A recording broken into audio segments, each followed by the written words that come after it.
성경의 숲을 걷다. 오늘은 에스라 2장입니다. 멸망당하여 세계로 뿔뿔이 흩어진 이스라엘 백성들이 다시 고으로 돌아와서 예루살렘을 회복한다는 것은 마치 땅에 엎질러진 물을 다시 퍼 담으려고 하는 것처럼 불가능한 일이었습니다. 근데 하나님께서는 그 일을 시작하셨고 다시 예루살렘으로 돌아오도록 하셨습니다. 에스라 1장에서는 하나님께서 바사왕 고레스의 마음뿐만 아니라 유다와 베냐민 족장들, 제장들, 레인들의 마음을 감동하셨는데요. 하나님으로부터 감동되어 돌아온 사람들이 누구인지를 오늘 에스라 2장에서는 지도자들의 이름을 시작으로 길게 소개되고 있습니다. 1절입니다. 옛적에 바벨론 왕 느부갓네살에게 사로잡혀 바벨론으로 갔던 자들의 자손 중에서 노임을 받고 예루살렘과 유다 도로 돌아와 각기 각자의 성읍으로 돌아간 자. 1차 포로기한 때에 제장 예수아와 총독 스룹바벨이 이끌고 나온 사람의 수는 회중이 42,360명과 종이 7,337명, 노래하는 자가 200명으로 도합 49,879명이었습니다. 자, 그런데요, 이 자랑스러운 명단의 시작점에서 처음으로 등장하는 인물은 그들의 선조를 바벨론으로 끌고 갔던 느부갓네살 왕이었습니다.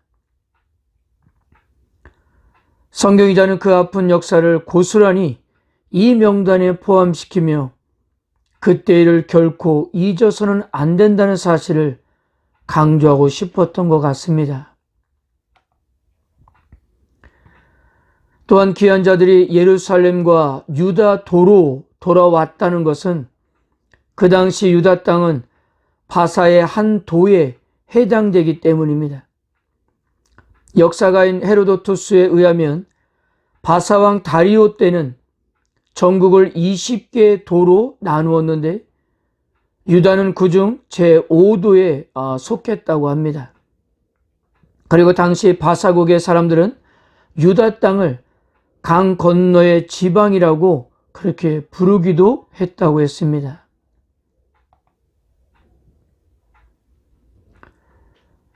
2절부터 유다로 돌아온 사람들의 명단이 소개되는데요. 바벨론에서 이스라엘 사람들을 이끌고 귀국한 지도자 12명을 가장 먼저 소개하고 있습니다. 오늘 에스라 2장에서는 11명만 언급되지만 느헤미야 7장 7절을 참고하면 나아만이라는 사람을 포함해서 총 12명인데요. 이것은 이스라엘 12지파와 온전한 이스라엘의 회복을 상징해주고 있는 그런 모습입니다. 우리들에게는 이런 긴 목록은 지루함을 가져다 줄 것이 분명하지만 성경기자는 이 긴 목록을 상세하게 이야기하는데 주저하지 않고 있는데요. 하나님의 뜻에 순종하여 돌아온 그들의 모두를 기억하게 하기 위함이었던 것 같습니다.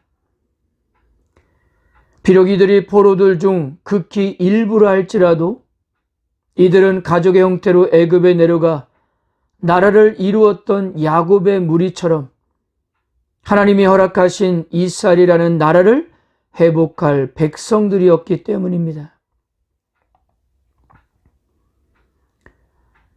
12명의 지도자를 비롯해 나라를 다시 세울 다수의 일반 백성, 하나님과의 관계를 바르게 정립할 종교 지도자들과 그들을 돕는 자들을 구성된 귀한 자들은 한 사람도 빠짐없이 하나님께 감동을 받은 자였고 미래를 알 수 없는 역경의 길을 기쁜 마음으로 걷기로 작정한 하나님의 백성들이었습니다. 자, 그런데요, 오늘 1차 귀환자들의 명단을 살펴보면 한 가지 생각할 것이 있는데요.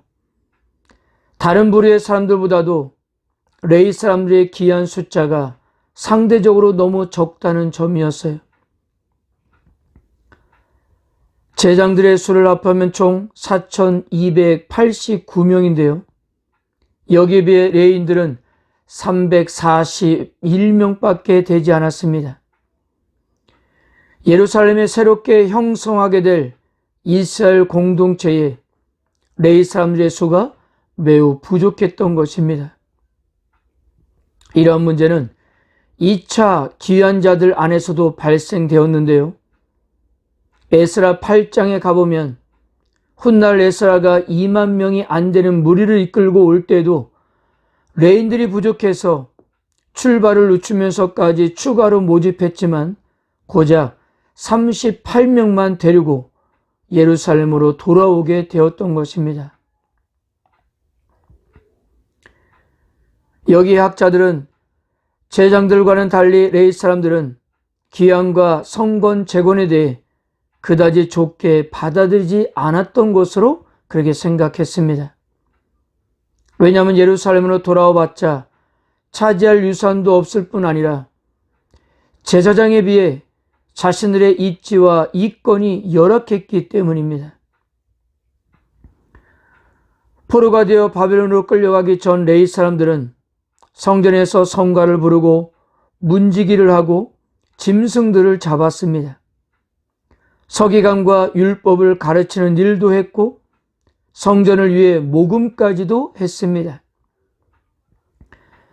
전반적으로 생각할 때 레위 사람들은 제장들에 비해 고생은 훨씬 더 많이 하면서 대우는 현저히 낮게 받는 그런 사람들이었던 것입니다. 그러므로 귀환민 중에 레위 사람이 많지 않았던 것은 아마도 제장과 달리 자신들은 예루살렘에서 고생스러운 삶을 피할 수 없다라고 생각하기 때문일 것입니다. 이렇게 대부분 레위 사람들이 개인적인 이권을 포기하지 못했기 때문에 이 영광스러운 회복의 역사에 주역이 되지 못했습니다.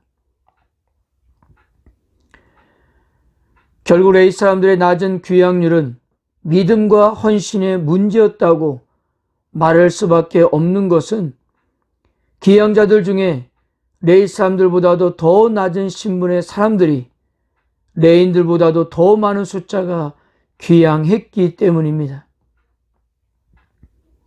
43절에서 58절까지 보면 느디님 사람과 솔로몬의 종들의 자손들이었는데요. 이들은 레위 사람들보다도 더 많은 392명이 귀환했습니다. 느디님 사람들은 다름이 아닌 성전에서 잡다한 막리를 했던 사람들이었습니다. 성경 기자가 이 두 그룹을 함께 다루고 있는 것을 볼 때 솔로몬의 신하의 자손들도 같은 일을 하였을 것입니다. 이들이 예루살렘에 돌아올 경우 레위 사람들보다도 더 신분이 보장되는 것도 아니었고요. 이렇다 할 이권이 전혀 없는 상태였습니다. 이들이 돌아와서 할 일도 여전히 성전에서 잡다한 일을 할 것입니다. 그럼에도 불구하고 그들은 하나님의 감동에 순종해서 예루살렘으로 돌아온 것입니다. 비록 잡다하고 막일이었지만 그것이 곧 하나님을 섬기는 일이었기에 그들은 믿음으로 헌신했던 것입니다. 그리고 59절에서 63절을 보면 자신들이 이스라엘 자손임을 입증하지 못한 사람들도 있었습니다. 일반 백성들은 물론이고 제사장 중에서도 혈통적으로 이스라엘 백성임을 확증하기 어려운 사람이 있었어요. 여러분, 이들이야말로 예루살렘으로 돌아가면 더더욱 신분을 보장받을 것이라고 장담할 수가 있겠습니까? 그런데도 그들은 믿음으로 결단했던 것입니다. 그들도 하나님의 감동에 순종해서 돌아가기를 마음 먹었고, 귀한 자 그룹들은 그들을 자신들의 무리에서 배제하지 않았던 것입니다. 사랑하는 성도 여러분, 멸망당했던 이스라엘의 회복은 마치 엎질러진 물을 다시 주워 담는 일만큼이나 어려운 일이었지만, 때가 되면 하나님은 다양한 사람들을 감동시켜서 예루살렘으로 불러 모아 마침내 회복시키셨습니다. 이스라엘 대부분의 사람들이 잊고 있었을 때 하나님은 당신께서 약속하신 것을 이루기 위해서 일을 시작하셨고, 바벨론 포로 70년 만에 비록 소수에 불과했지만 하나님의 감동을 따라 예루살렘으로 돌아왔던 것입니다. 사랑하는 성도 여러분, 하나님은 오늘날도 당신의 계획에 우리들이 동참하기를 원하십니다.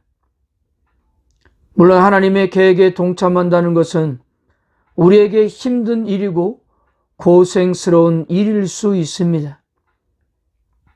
예수님께서 말씀하신 대로 좁은 길로 가는 것은 결코 쉬운 일이 아니기 때문이에요. 그러나 그 길은 하나님이 약속한 영광에 참여할 수 있는 유일한 길이었던 것입니다. 오늘 하루도 하나님께서 우리의 마음에 감동을 주시거든 주저하지 마시고 핑계대지 마시고 각자의 자리에서 기꺼이 감당하시기를 축복합니다.